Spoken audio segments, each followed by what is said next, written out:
पर्याप्तो राक्षसानामहं युधि किन्तु रामस्य प्रीत्यर्थम् विषयिष्ये महमीदृशम् विषयिष्येऽहमीदृशम्।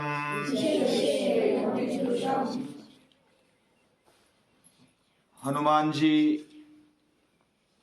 अशोक वाटिका का विध्वंस करके बहुत सारे राक्षसों को मार दिया और कुछ सेनापति मार दिए, मंत्रियों के पुत्र मार दिए, प्रहस्त का पुत्र मार दिया, अक्षय कुमार को भी मार दिया। और ये सब पराक्रम सुनकर रावण बौखला गए। रावण ने इंद्रजीत को बताया कि तू पराक्रमी है, तेरे पास बहुत ही अस्त्र शस्त्र है, अभी तू जा और उसको पकड़ के ला, नहीं तो मार दे। लेकिन पकड़ के ही ला उसको, हम सजा देंगे। मेरे सामने मैं सजा देना चाहता हूं। तो इंद्रजीत रथ में बैठकर जाता है और अस्त्र शस्त्र संपन्न है, युद्ध होता है।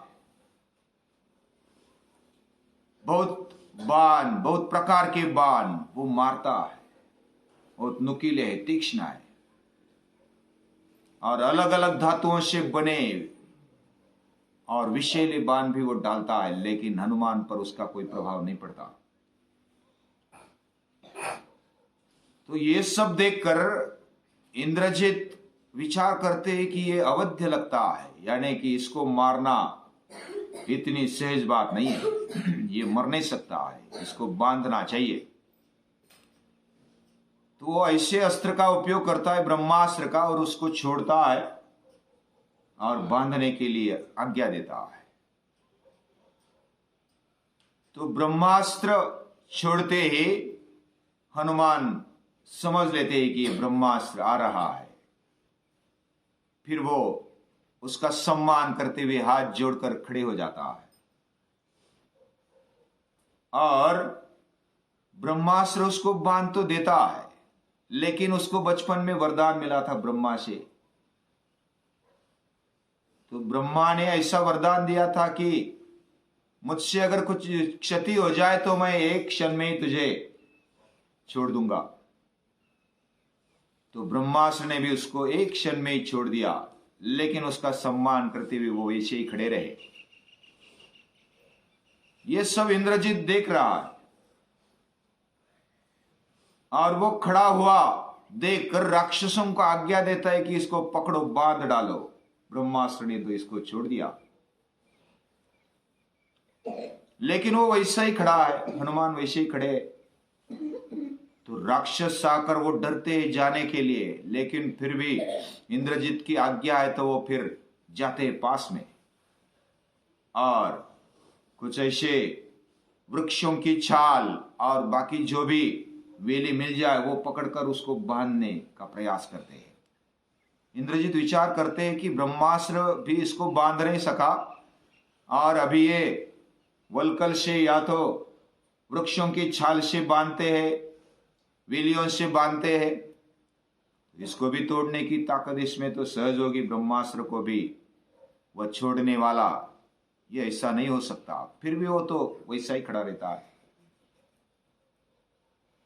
तो विचार करते हनुमान क्या विचार करते हैं कि मुझे रावण को मिलना है, तो इसके जैसा दूसरा चांस नहीं मिलेगा। तो राक्षस उसको पहले तो दूर से मारते, पत्थर मारते, कुछ पेड़ मारते छोटे छोटे, लेकिन फिर भी हनुमान सह लेता है। और वो बांधने के बाद हनुमान को फिर खींच कर ले जाते हैं। हनुमान चलने लगते हैं। फिर हनुमान सोचते हैं कि सर्वेशामेव पर्याप्तो राक्षसानामहं युधि, युद्ध में राक्षसों को इन सभी राक्षसों को मारने के लिए मैं पर्याप्त हूं। उसका विश्वास ढला नहीं, वो डरा नहीं, मैं पर्याप्त हूं। किंतु रामस्य प्रीत्यर्थे, मुझे जो साधना है, मुझे जो पाना है, राम को अच्छा लगे, उसको प्रिय लगे, ऐसा काम मुझे करना है। कभी युद्ध करने की भी आवश्यकता है, कभी थोड़ा सहन करने की भी आवश्यकता है, कुछ त्यागने की आवश्यकता है, कुछ प्राप्त करने की आवश्यकता है।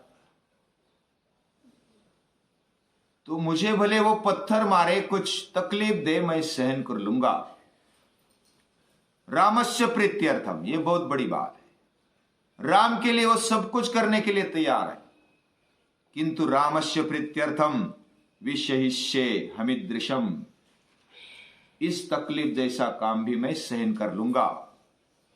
और वो खुद चलने लगते हैं राक्षसों के साथ। चलने के बाद वो इधर उधर देखता है, बड़ी प्रसन्नता से देखता है। राक्षसों को भी जिस ओर देखता है, उस राक्षस को डर लगता है कि ये क्या करेगा पता नहीं, क्योंकि पहले उसका पराक्रम देख चुके हैं। तो फिर वो चलते, हनुमान चलते, राक्षस चलते, इंद्रजित भी चलता है, और रावण के दरबार में, उस सभा में आ जाते। सभा में बीच में खड़ा करने के बाद बोलते कि कौन है तू, किधर से आया है? तो हनुमान अपना परिचय देते कि मैं श्री राम का दूत हूं, मैं संदेशा देने के लिए आया हूं। सीता की खोज में इधर आ गया, सीता को मैंने खोजा, देखा, और अभी आपको संदेश देने के लिए मैं इधर आया हूं। तो श्री राम के सीता माता को छोड़ दे, नहीं तो अनर्थ हो जाएगा। धर्म क्या है ये तू जानता नहीं है।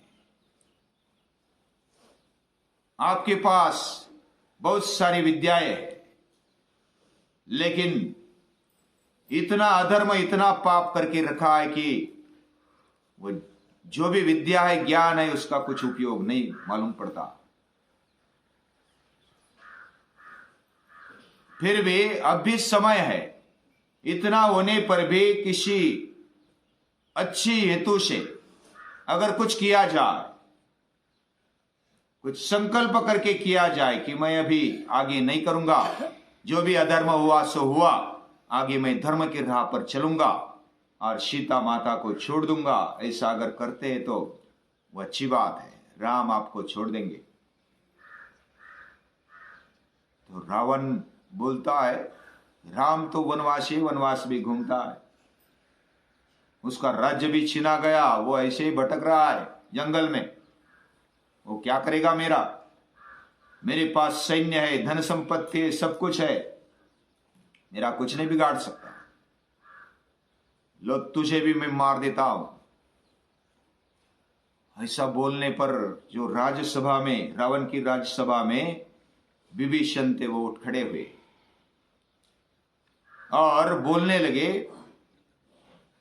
कि श्री राम राजा है, उसके दूत को इस तरह मारना, राजदूत को मारना, ये शोभा नहीं देता राज्य को, किसी राजा को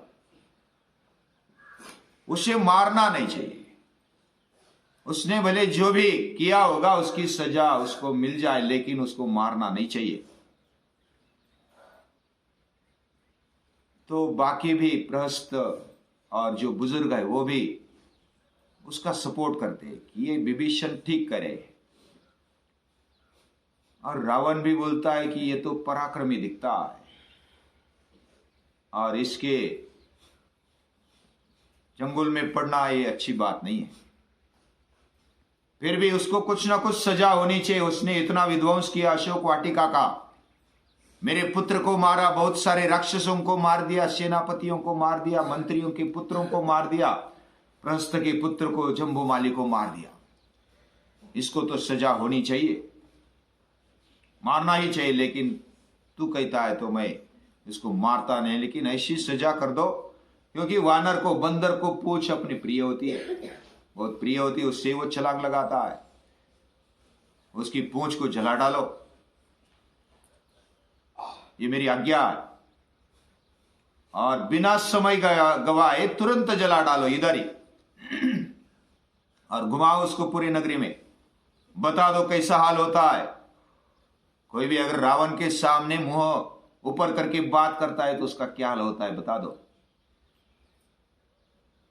तो हनुमान को ले जाते हैं मैदान में, और फिर पूंछ बांधने लगते हैं, कपड़े बांधने लगते हैं, उस पर ऑयल तेल डालते।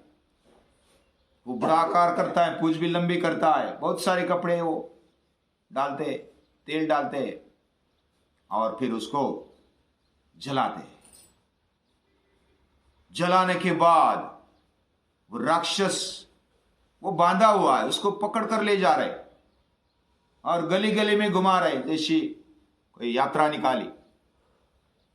हनुमान भी सोचता है कि ठीक है, मैंने रात को पहले दिन आया था तो रात में ये नगरी देखी नहीं थी, चलो देख लेता हूं कैसी नगरी है, लंका नगरी।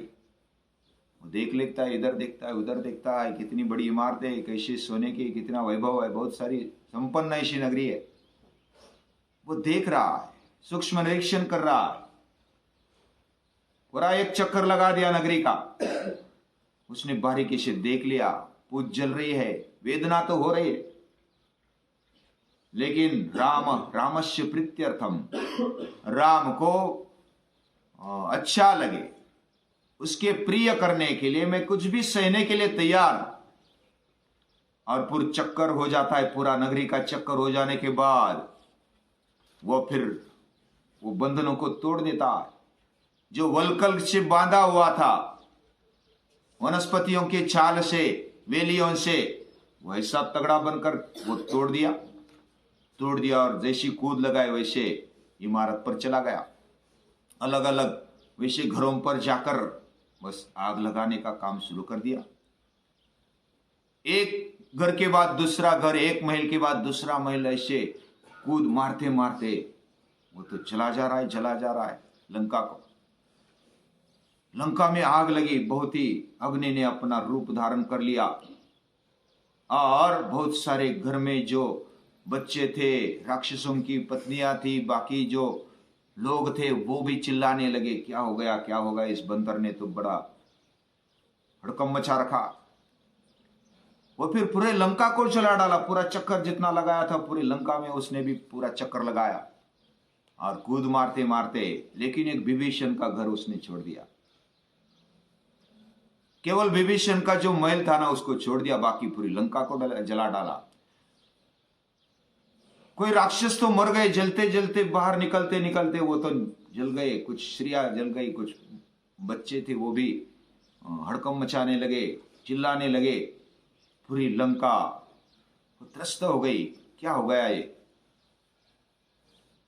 और ये सब मैसेज जो राक्षसिया है वो लेकर जाती सीता के पास कि ये जो हनुमान की पूंछ को जला डाला उसको घुमा रहे नगरी में। तो सीता माता प्रार्थना करती है कि अग्निदेव संभालो मेरे बेटे को, ये राम के दूत को संभालो, तू तेरा जो ताप है वो शीतल कर दो। और मैं नमस्कार करती हूं, मैंने अगर अभी तक जो भी व्रत लिया है, मेरे अंदर जो शुद्ध मन है, जो अभी तक जो भी पुण्य कमाया वो सब लगा देती हूं, लेकिन उसको कुछ इजा न पहुंचे। वो प्रार्थना करती अग्निदेव की।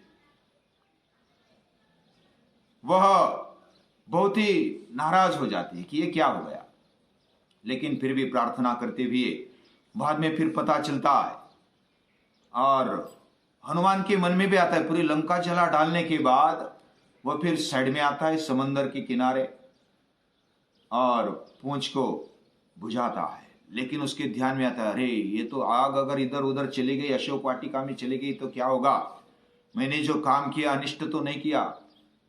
हाँ, सीता का अगर कुछ हो जाए तो क्या करेंगे। लेकिन फिर वो अग्नि से प्रार्थना करता है, और सीता माता ऐसी, उसको अग्नि भी कुछ नहीं कर सकता, ये उसके मन में आता है। और फिर थोड़ा आधार आता है और वो फिर छलांग लगा के पूछ बुझा के समंदर में पूछ बुझा के जाता है शोक वाटिका में और उधर सीता माता को नमस्कार करता है। सीता माता को भी बहुत ही गौरव लगता है कि अरे इस दूत ने तो पराक्रम कर दिया। और सीता माता को नमस्कार करते हुए फिर एक चक्कर लगाता है कि मैं अभी आपसे विदा ले रहा हूं और श्री राम के पास तुरंत जाऊंगा। मैंने मेरा काम कर दिया। अभी ये जो लंका दहन का काम किया है, जब अंगद जैसे बाद में दूत आ जाते हैं तो अंगद अनुभवी हनुमान को पूछते कि आपने जो लंका दहन की पहले दूत का काम किया, अब मैं भी दूत बनने जा रहा हूं, क्या करना चाहिए आप बोलो, आप मुझे मार्गदर्शन कर लो। तो हनुमान बोलते हैं ऐसा काम करो कि दुनिया जिंदगी भर याद करे, भूले नहीं अपना काम, ऐसा काम कर लो। काम करते समय भी हमारा एक एक कार्य ऐसा होना चाहिए पूरी दुनिया याद रखे हमें। उन्होंने लंका दहन किया, पूरे लंका को दहला दिया और राक्षसों के मन में एक वानर अगर इतना पराक्रम कर सकता है, इतना कुछ हड़कंप मचा सकता है, तो बहुत सारा सैन्य वानर रूप में वानर सैन्य बनकर आ रहा है तो वो क्या करेंगे। तो उनका मनोबल तोड़ दिया। बहुत सारों ने कहा कि रावण ने क्या किया, ये गलत किया, पाप किया, इसका ही परिणाम ये भुगत रहे। सभी के मन में ऐसी भावना जगने लगी। आधा युद्ध तो उधर ही जीत लिया हनुमान ने। और इस प्रकार जब अंगद से कहते हनुमान, तो अंगद भी कम नहीं है, वो पराक्रमी वाली जैसे पराक्रमी है। उन्होंने भी पाव जमा कर अपना इतिहास खड़ा कर दिया। ऐसा पाव जमाया, वो बाद में आएगा कथा में, लेकिन कोई भी उठा नहीं सका। ऐसा कदम रखो कोई भी पीछे लेने की हिम्मत ना करे। हमारा कदम ऐसा हो, हमारा कार्य ऐसा हो, दुनिया याद रखे और रामस्य प्रीत्यर्थम हमारा काम हो। राम के प्रीति के लिए, राम के हित के लिए, राम को अच्छा लगे। मेरे अंदर बैठा हुआ राम, उसको क्या लगेगा, मैं जो भी कार्य कर रहा हूं, जो भी विचार कर रहा हूं, वो अगर राम को प्यारा है तो वो ठीक है, राम को अगर अप्रिय है तो मैं नहीं करूंगा। ऐसी सीख हम ले सकते हैं। हमारा जीवन हनुमान जैसा बने, हमारा जीवन पराक्रमी बने, शूरवीर बने। हम अपने जीवन में कुछ ऐसी सिद्धियां प्राप्त करें जो राम के लिए उपयोग में आ जाए। हमारी शक्ति बढ़े, हमारी वीरता बढ़े, शूरता बढ़े, हमारा मन मजबूत हो, हमारी बुद्धि विवेकशाली हो, हम स्वयं निर्भर हो, हनुमान जैसे शूरवीर और श्री राम के दास हो। हम भी ऐसे पुत्र को, श्री राम के भक्त को, हनुमान को बार बार नमन करते हैं।